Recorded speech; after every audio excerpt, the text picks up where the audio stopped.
오늘은 6회에 이어서 제 7회분을 낭독해 드리겠습니다.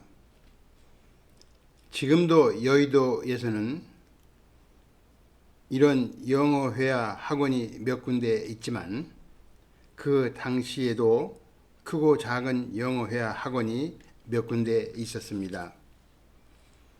학원의 교재는 인터체인지 상중하, 사이드 바이 사이드 상중하, 스트림라인 상중하, 스텝 바이 스텝 상중하 등이 있었고, 교재의 내용은 아시아권이나 비영어권의 나라에서 미국이나 영국 등 영어권의 나라에 이민 오는 사람들에게 영어 회화를 가르치기 위하여 특별히 고안해서 만들었다는 좋은 영어 회화책이었습니다. 그리고 이러한 교재는 국내에서 출판된 것이 아니고 직접 외국에서 수입하여 학원생들에게 팔고 있었습니다. 저는 영어 회화 학원에서 교재로 쓰고 있는 책의 내용을 살펴보았습니다. 영어 회화를 모르는 저도 이 책들만 잘 마스터하면 영어 회화는 잘 할 수 있겠구나 하는 생각을 했습니다. 아이가 영어 공부를 잘하는 중3 정도의 실력은 되니 이 책을 공부하면 얼마나 좋을까 하고 생각도 했습니다. 그러나 학원의 문은 굳게 닫혀 있었습니다. 그 다음 날에도 아내는 여의도에 있는 영어 회화 학원을 모두 돌아다녔습니다. 대답은 역시 마찬가지였습니다. 비록 영어 실력이 있더라도 너무 어려서 어른들이 싫어하니까, 그리고 어린이를 가르쳐 한다는 이런 일을 해본 적이 없어서 등이 이유였습니다. 우리 부부는 고심 끝에 묘안을 생각해 냈습니다. 학원에서는 오후 첫 타임이 5시 30분에 열리는데 이때는 직장인들이 회사 퇴근 시간이 안 맞아서 수강 인원이 3명에서 5명 정도가 되는 때가 많습니다. 그래서 그 틈새를 끼고 엄마와 함께 아이를 회화반에 등록하여 함께 다니면 어떨까 하는 것이었습니다. 수강 인원도 불어나고 또 아이를 돌봐주는 엄마가 옆에 있으니 학원 측에서도 안심이고, 덕분에 엄마도 영어 회화를 배우고 좋은 생각인 것 같았습니다. 이런 아이디어를 가지고 아내는 학원 측과 상의하러 갔습니다. 그러나 처음에는 역시 안 된다는 것이었습니다. 그러나 아내는 학원 측을 끈질기게 설득했고 학원 측의 관리 책임자를 만나 간곡히 부탁했습니다. 절대로 다른 학원생 어른께 폐해를 끼치지 않는다는 것과 다른 학원생 어른께 어린이와 함께 공부해도 좋다는 동의를 구한다는 것 등을 약속한 뒤 고맙게도 학원 책임자분은 한번 시도해 보자고 승낙하셨습니다. 아이가 초등학교 3학년 1학기가 끝날 무렵 첫 개강일에 영어 회화 교재 인터체인지 초급용 3권을 사들고 아내는 아이와 함께 조마조마한 마음으로 교실에 들어갔습니다. 그리고 먼저 다른 직장인분들께 양해를 구했습니다. 직장인분들은 쾌히 승낙하셨습니다. 우리 한국 사람들이 이런 경우 안 된다고 거절하실 분이 계실까요? 안 계실 겁니다. 이토록 어른들은 아이들에게 관대합니다. 다만 이러한 새로운 시도를 부모님들이 망설이다가 못하시는 것뿐입니다. 그날 수업이 수업에 아이는 어른들 틈에 끼어 공부했고 어른들도 아이가 영어를 몇 마디 하는 것이 신기했는지 친절히 대해주시면서 싱긋 웃으며 좋아했다고 합니다. 이렇게 해서 저희 아이 영어 회화 공부는 시작되었습니다. 그러나 아이들이 회화 학원에 간다고 영어 회화가 되는 것은 아닙니다. 이제부터 부모의 더 큰 노력이 시작되는 것입니다. 저희 아이가 성인 영어 회화반에서 배우는 인터체인지라는 책은 처음에 영어 공부를 하는 어린이들이 배우는 책이 아닙니다. 이미 중고등학교 또는 대학교에서 영어 공부를 마친 직장 성인들이 배우는 교재입니다. 회화책의 내용을 살펴보면 그 교재는 미국의 생활이 그림으로 그려져 있고 관련된 사람들이 서로 일상생활의 일을 대화로 주고받는 형식으로 되어 있기 때문에 회화에서 사용되는 영어 단어는 그리 어려운 단어가 별로 없었습니다. 그러나 그 영어 회화의 교재에서는 새로운 단어나 모르는 생소한 단어가 없는 것은 아니었습니다. 역시 한 과목당 10개에서 20개 정도는 매번 새롭게 나오는 단어가 있었습니다. 그때마다 어린 아이에게 회화책에서 나오는 새로운 단어를 영어 사전에 찾아서 단어 공부를 하라고 시킬 수는 없었습니다. 왜냐하면 역시 어린이는 어린이이기 때문에 자신의 학교생활, 학교 숙제, 운동장에서 뛰어노는 일, 또 TV를 잠깐 시청하는 일 등이 있었고 중3 영어 교과서 공부에 이어 곧바로 고1 영어 교과서 공부하는 일 등이 있었기 때문에 영어 회화책에 나오는 새로운 단어를 아이에게 영어 사전에서 찾고 그 뜻까지 스스로 공부하라고 시킬 수는 없다고 판단하였습니다. 다행히 고1 영어 교과서는 중학교 영어 교과서와 마찬가지로 자습서가 있어 자습서에 과목별로 새로운 단어가 나오면 단어 찾기 난에 새로운 단어와 수거의 뜻이 풀이가 다 나옵니다. 그래서 좀 수월합니다. 그러나 이 영어 회화책은 그렇게 할 수 없으니 공부할 단원을 미리 앞당겨서 제가 단어나 발음기호 그리고 뜻을 영어 사전에 찾아 노트에 적었습니다. 이렇게 찾아 노트한 것을 매일매일 한 부씩 복사하여 아이에게 주었습니다. 그리고 그 복사한 단어를 외우도록 시켰습니다. 즉 예습을 시킨 것입니다. 이렇게 매일매일 영어 회화 학원 가기 전에 오늘 배울 곳에 나오는 새로운 단어를 외우게 하고 서너 번 본문을 읽게 하고 한두 번씩 본문을 써보고 하여 완벽하게 예습을 한 뒤 엄마와 함께 영어 회화 학원에 갔습니다. 여기서 제가 영어 회화책에서 영어 단어를 찾아 단어집을 만들 때 제가 했던 일과 그때의 심정을 잠깐 말씀드려 볼까 합니다. 저는 항상 아이가 배우는 영어 회화책을 한 권 가지고 다녔습니다.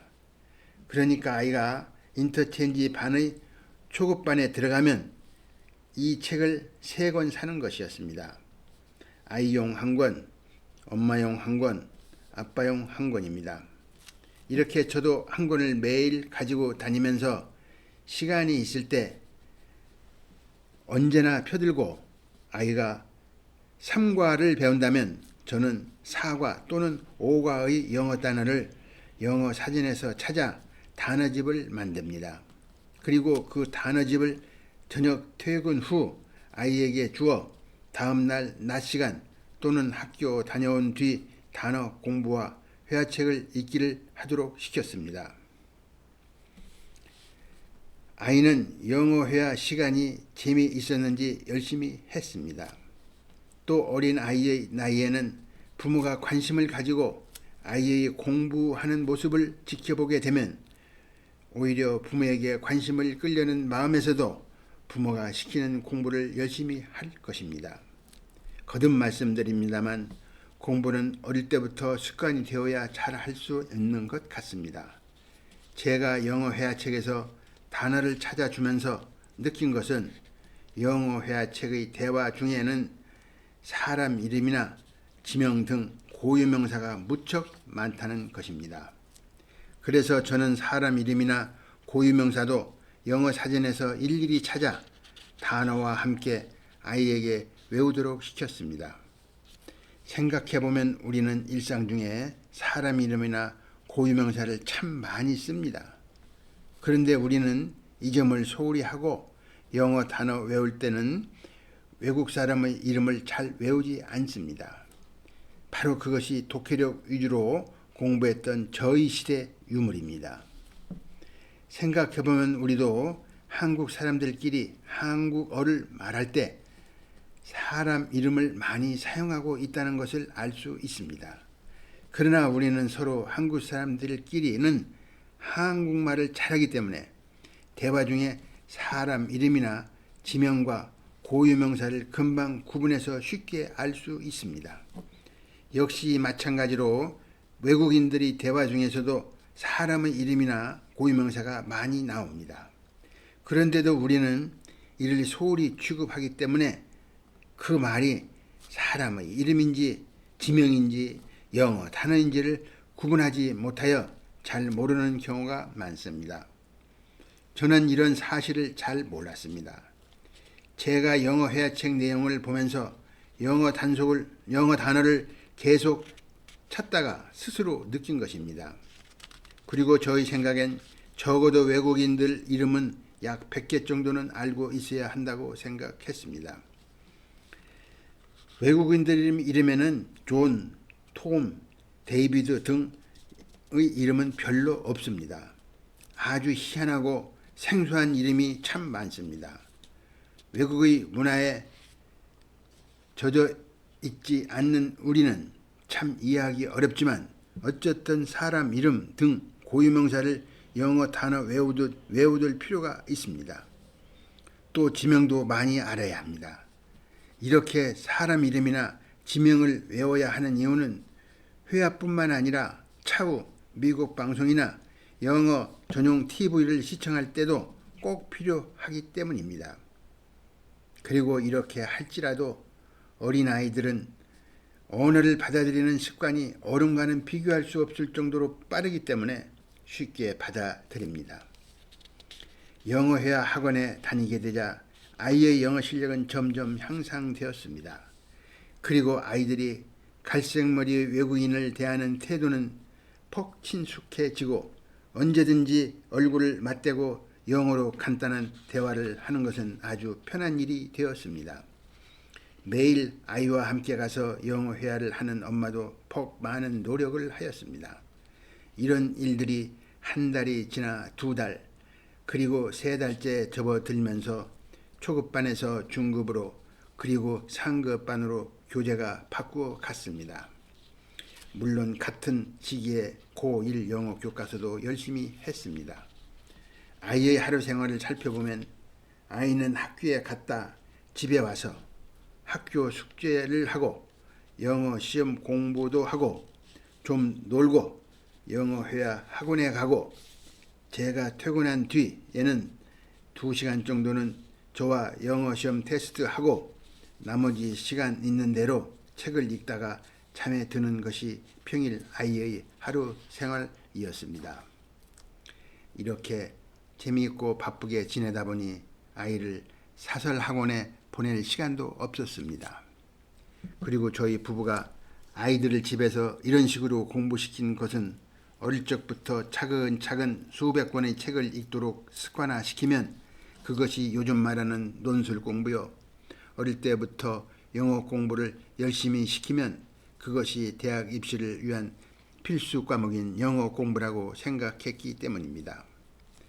더불어 공부를 하면서 책에서 배우면서 느끼는 즐거움은 공부를 해보지 않은 사람은 잘 이해하기 어렵다고 생각했으며 공부하면서 느끼는 만족감은 그 어떤 놀이보다도 재미있고 기쁠 것이라고 생각했기 때문입니다. 또 영어 공부를 하면서 영어 본문에 나오는 내용을 해석해 보면 한 구절 한 구절마다 학생으로서 인격과 교양을 쌓는데도 좋은 말들이요, 시야를 넓히는데도 커다란 도움이 될 것이라고 생각했습니다. 그래서 저희 아이에게도 공부를 함으로써 느끼는 즐거움과 기쁨을 알려주고자 하는 계산이 마음 한구석에 있었던 것입니다. 아빠인 저는 사실 피곤함도 없지 않았습니다.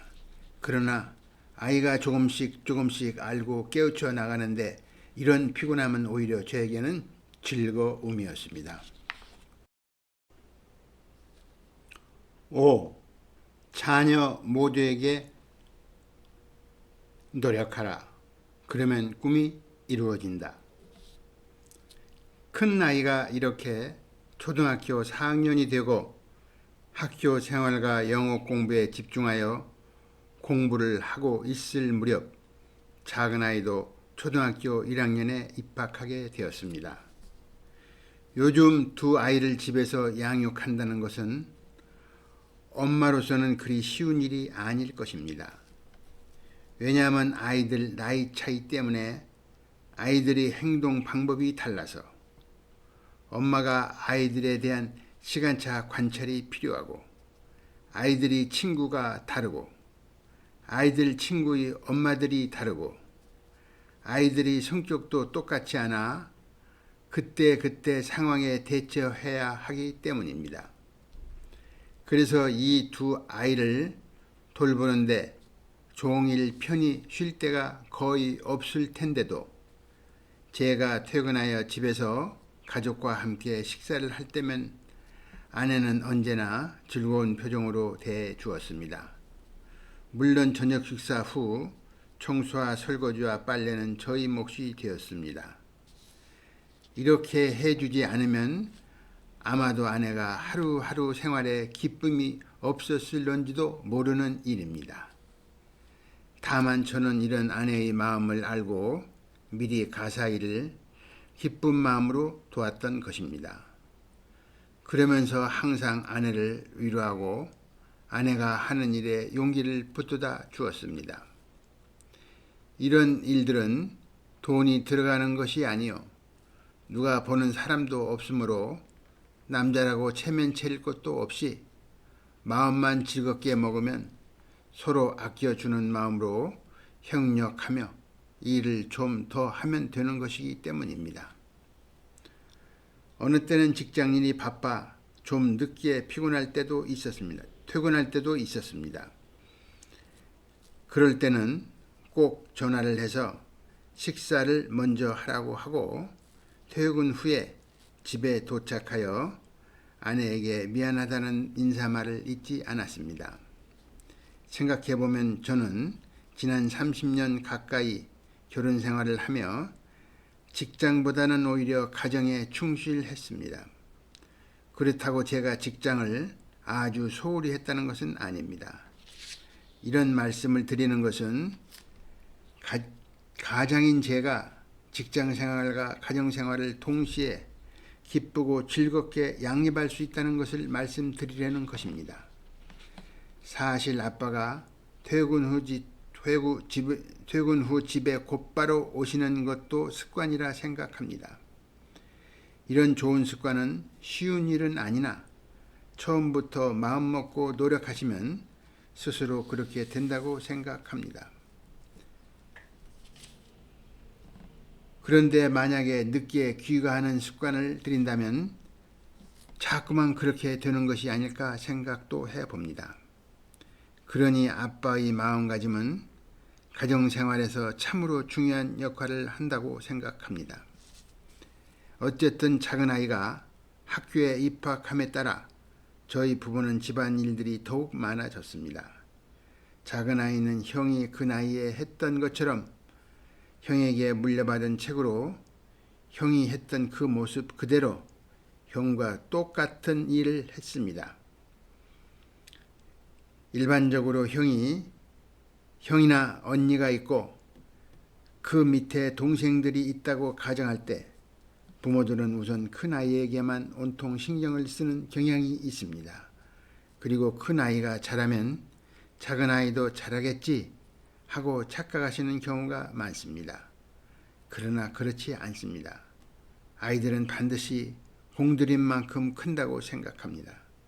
다시 말씀드리면 아이들에게 관심을 갖고 신경을 쓴 만큼 아이들이 똑똑해진다는 뜻입니다. 큰아이가 잘한다 해서 작은아이에게 좀 소홀히 하면 초등학교 시절에는 표가 안 나는 듯 하지만 중학교, 고등학교를 거치면서 표가 날 것입니다. 우리는 그런 경우를 주위에서 흔히 보고 있습니다. 그런 경우를 흔히 보셨다면 부모로서 자신은 이 경우에 속하지 않아야겠다고 예상하고 노력하며 고쳐야 한다고 생각합니다. 만약에 아이들이 성장해서 훗날 결혼 생활을 각각 하게 된 후 형제간 또는 자매간의 경제적인 면에서 또는 사회주의적인 면에서 또는 성격과 인품을 갖추는 면에서 큰아이와 작은아이가 각각 차이가 난다는 것을 부모가 아신다면 곁으로는 말은 못해도 서글픈 마음이 있을 것입니다. 이런 결과는 부모의 아이에 대한 교육적 관심의 차이에서 발생할 확률이 제일 높은 것으로 생각합니다. 저는 사회생활을 하면서 중고등학교 학생을 자녀로 둔 분들을 만날 기회가 많은 편입니다. 그분들과 대화를 하다 보면 꼭 자녀들이 이야기가 나오는데 대부분 형이 공부 잘하면 동생은 좀 떨어지고 동생이 공부 잘하면 형이 좀 떨어지는 가정을 많이 보았습니다. 이렇게 형과 아우, 언니와 동생들이 학교 공부에 대한 실력 차이를 알고 뒤늦게 후회하시는 부모들을 많이 만났던 것입니다. 부모의 마음에 10손가락 깨물어 아프지 않은 손가락이 어디 있겠습니까?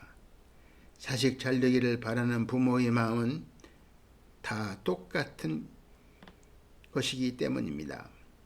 저는 이런 상황을 잘 알기 때문에 늘 아내와 두 아이의 균형적인 교육 문제에 관하여 대화해 왔습니다. 그래서 작은 아이에게 또 형과 똑같은 교육 방법을 택해서 집에서 가르쳤던 것입니다. 여기까지 제 7회분의 낭독을 마치겠습니다. 감사합니다.